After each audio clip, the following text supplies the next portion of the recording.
My high school bully said I'd die alone and forgotten, so I married his father and became his stepmother. Tyler Morrison made my junior year hell. Every day, he'd corner me by my locker with his crew, calling me freak girl because I read during lunch instead of gossiping about boys. He'd knock my books out of my hands, trip me in the hallways, and make loud comments about my clothes whenever I walked past his table. The worst incident happened during homecoming week. I was sitting alone in the cafeteria trying to finish my chemistry homework when Tyler suddenly stood up on his chair. The entire room went quiet as he pointed directly at me. "Look at Sarah Chen over there," he announced loudly. "Eating lunch alone again, doing homework like the pathetic loser she is. I bet she's so weird that she'll probably die alone and forgotten in some cat-filled apartment someday." The entire cafeteria erupted in laughter. Even the teachers pretended not to hear. I felt my face burn with humiliation as 300 pairs of eyes stared at me. Some kids started making meowing sounds. Others whispered and pointed. I gathered my things and ran to the bathroom, where I stayed until the bell rang. That night, I went home and cried into my pillow until my eyes were swollen shut. But something shifted in me that day. Instead of breaking completely, I got angry.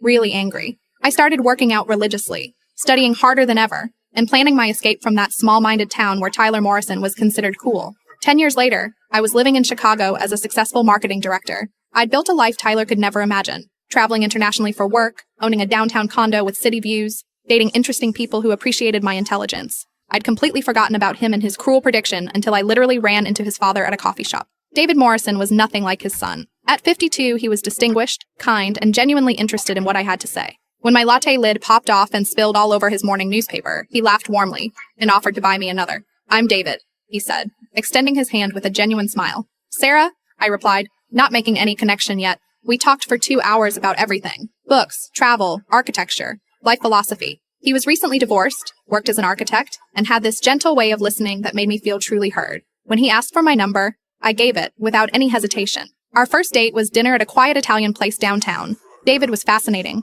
well-traveled, emotionally intelligent, funny in a dry way that reminded me of my favorite professors. Everything his son wasn't. "I have to ask," I said over dessert. "Do you have children?" His face darkened slightly. "One son. We're not particularly close. He struggled with some personal issues over the years." I nodded sympathetically, still completely unaware of the connection. 6 months later, David proposed with a vintage Art Deco ring that was exactly what I would have chosen for myself. I said yes immediately, feeling like the luckiest woman alive. We planned a small ceremony at his house. A beautiful Victorian, he'd restored himself with incredible attention to detail. The morning of our wedding, as I was getting ready in his antique mirror, David casually mentioned his son might stop by. "Tyler's been asking to meet you," he said, adjusting his tie. I thought today might be the perfect opportunity. My blood turned to ice water. I couldn't fit what happens next in this short video, watch the rest down below.